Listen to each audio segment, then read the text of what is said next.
Madaamin koo osoo an hin beekin nagalchitee yaa rabbii koo jette obboleettiin keenya tokko jechuudha. Mucayyoon kun akkuma argaa jirtanii mucayyoon kun basmuritti irra jiraafin irraa balleesse jechuudha.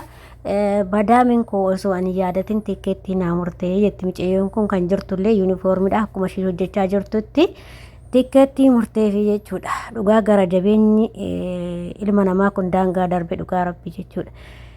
Akkuma argaa jirtan kunuudha boolee keessa jirti. Mucayyoon kun kan galaa jirtu yoo osoo ishee yookiin kontiraata ishee fixatin yookiin immoo wanta karoora ishee galmaan hin gaatini birrii ishee cafacaftee dhuftee har'a immoo akkanatti madaamin ofirra deebistee jechuudha. Naala sanuu yuunifoormiidhaan biyya galchite. Ashamaa akkam jirtu hordoftoota kabajamtoota koo nagaa keessanii ani nagaa kooti galata waaqayyoo isiniin jedha. Egaa hordoftoota kiyya akkuma viidiyoo jalqaba agartanitti viidiyoo kana obboleettii keenya tokko osuma nan yaadatin osoo ani assaabin madaamin koo tikkeetti murtee biyya na buustee jette. Dhugaa gara jabeenyi ilma namaa kun akka malee madaamonni akkanaa kun baay'eetu jira. Keessaa madaamin si qabde taanan madaamin takka si qabde taanan osoo duutee baddee keessattuu ijoolleen Dubaay hin beektan ijoollee Dubaay keessattuu kan warroon akkana godhan jechuudha. Ijoollee baay'een argee ijoollee Dubaay jechuudha. Akka mucayyoo kanaa kan godhan jechuudha madaamin Dubaay. Dhugaa madaamin Dubaay gisee takka badduudha. Teenye sun immoo hiriirgooti malee tikkeettiin murtu jechuudha.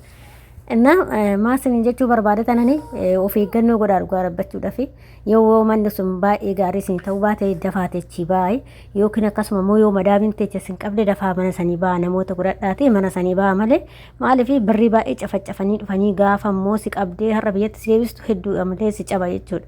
Sinii galee birrii meeqa baastanii yoo xiqqaate keessatti yookiin aaddisii ta'uu dandeessi 100 yookiin 200 kaffaltee dhufti. Kana madalee cafacaftee gaafa immoo asii achi qabdee madaamin ishee tikkeetti murtuuf hedduu nama gaddisiisa.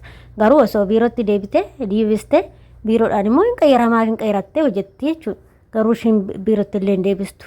Wannaan immoo ani biyya akkana gootu kana garuu mucayyoon bakka hin himne Dubaay warra akkana godhu. Warri akkasitti ijoollee keenya tikkeetti yeroo baay'ee muranii fi ushadhanii tikkeetti muraniif Dubaay fi Jordoon kana keessatti tikkeettuma si murachuudha shuma itti madaami si qabdi taanan tikkeettumaa fi tikkeettuma si murtee yuunifoormii si galchite jechuudha. Ani maartan arge mucayyoon takka naannoo keenya jechuudha. Yeruma nan dhuftee dura ooman turte ooman irraan immoo Dubaay deemte. Oomanii galtee Dubaay deemte jechuudha.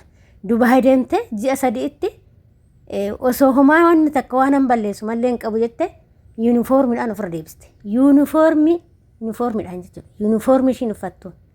Mucayyoon kama been jettee shaanxaa kee fudhadhu been kan jette bichaadha malee wanni takka jechuudha. Yuunifoormii wanni takka yuunifoormii biyyatti na galchite jette. Dhugaadha ani ijoollee warra Dubaayiiti warra akkana madaami kan akkas ijoollee keenya gootu jechuudha. Of eeggadhaa jarri badaadha warra ijoolleen keessatti Dubaay jirtanii fi Joordoon jirtanii akkasuma of eeggannoo cimaa gochuu qabdanii ijoolleedhaaf illee dabarsuu qabdanii jechuudha. Maaliif aguma feellee ta'u namni gisee tikkeettiidhaan ofirra deebi'u kana hedduu nama aarsa. Baasii kee baastee gaafa immoo akkasitti waan kan maraa dhiisatti ijoollee waanuma dhufaniinitu gaafa hojjetatan bareedaa bar waanuma dhufti saniinuu osoo hojjetin ofirra deebisiste jechuudha. Sinii galee mucayyoontu hedduu ijoollee baay'eedha ijoolleen akkana jedhan jechuudha. Waa'ee tikkeetti kana jechuudha iddoo madaamin odoon hin yaadatin madaamin koona kan na galchite jedhutu baay'eetu ba'ata jechuudha. Madaamin akkasii madaamii ximeemenya madaamii si qabdu madaamii inaaftu dharabbe maaliif odoo madaamii gaarii taate har'a haguma feellee yoo ta'e hoo balleessite ati biirootti si deebisti malee tikkeettii murtee biyyatti sin galchitu jechuudha. Sanume qarshii isheetiin murtii jechuudha. Qarshuma ati hojjettee yoo ji'a takkas ji'a lamas hojjette ta'e qarshuma keessaniin tikkeettii si murti malee kan ofii sanii si murtu jechuudha. Naa waaqayyo sinaa oolchu maaliif hundi keenya iyyuu dalagachuu baane waan ta'eef adaraa keessan manni sun yoo badaa ta'e dafaatii mana sanii bahaa malee biyya hin galinaa maaliif birrii kana hunda cafacaftanii gaafa dhuftanii baay'ee hamilee namaa cabaa baay'ee keessi nama caba jechuudha. Kanaaf of eeggannoo godhaa waaqayyo sinaa eegu haga danda'ametti of eeggadhaa isin jedha. Namoota kanarraa of eeggachuu qabdanii madaamin teessuun badduu taanaan gizumaan daftee jalaalli ta'u baduu wayyeessa malee biyya galuun baay'ee namatti dhagahamaa jechuudha. Maaliif ji'a 2 ji'a 3 galti jechuun homa dhufte illee hin deebistu jechuudha. Kanaaf nama badaa nama gaariitu jira. of eeggannoo guddaa isiniin jechuu barbaada.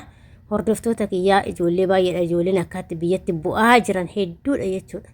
Maaliif nuti karoora dhufne waan ta'eef, maaliif yookiin turizimii wayii daawwachuuf yookiin immoo daawwannaa wayiitiif hin dhufne jechuudha.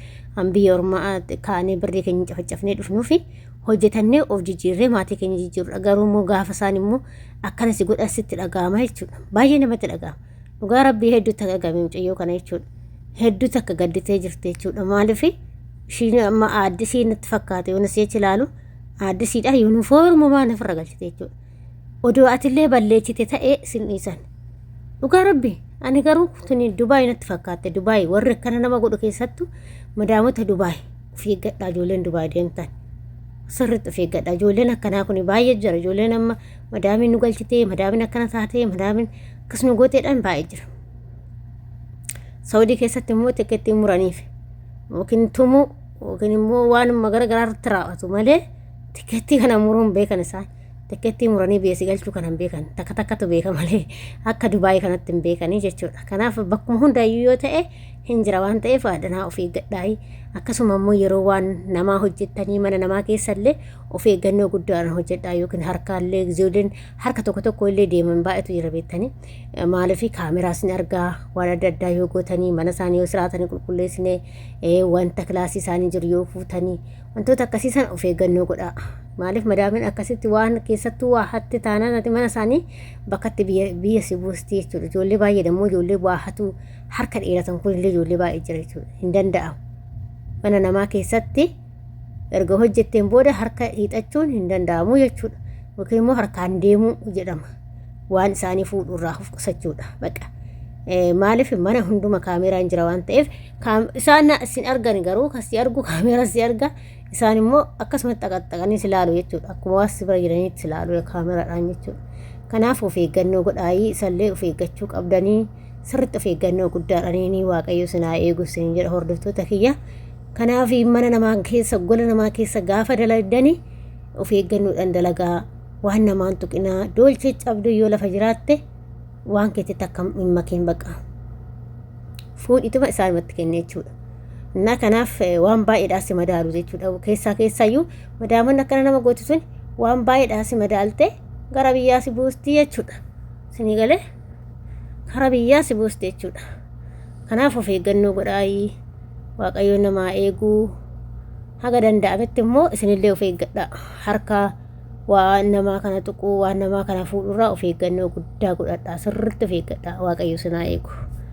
Dhugaa hedduu takka natti dhaga'ame mucayyoon kun ofirra deebi'uun ishee jechuudha. Maaliif osoo ana ta'e odoo si ta'e maal goota bakka kana buute jechuudha. Baay'ee sitti dhaga'ama. Innaa akkasii hordoftoota kiyyaa kana fakkaata gorsi kiyyaa isa kanumaadha. Waaqayyo sin duukaa ta'u Waaqayyo sinaa tiksu mana gaariitti Waaqayyo sinaa qabu nama gaariitti madaamii gaariitti sinaa qabu. Sinin jedha hordoftoota kiyyaa akkasuma warri immoo mana kanaaf haarawaa taatan sabskraabii gochuudhaan maamila keenya ta'a warra ta'artanis galatuumaa ulfaadhaa. Waaqayyo sinaa eebbisu sinin jedha. Sinin jaaladha sinin kabajaa. Hanga viidiyoo biraatti wajjin deemanitti immoo viidiyoo kanaan turtii gaarii sinin jedha. Sinin jaaladha sinin kabajaa. Baay'ee baay'ee.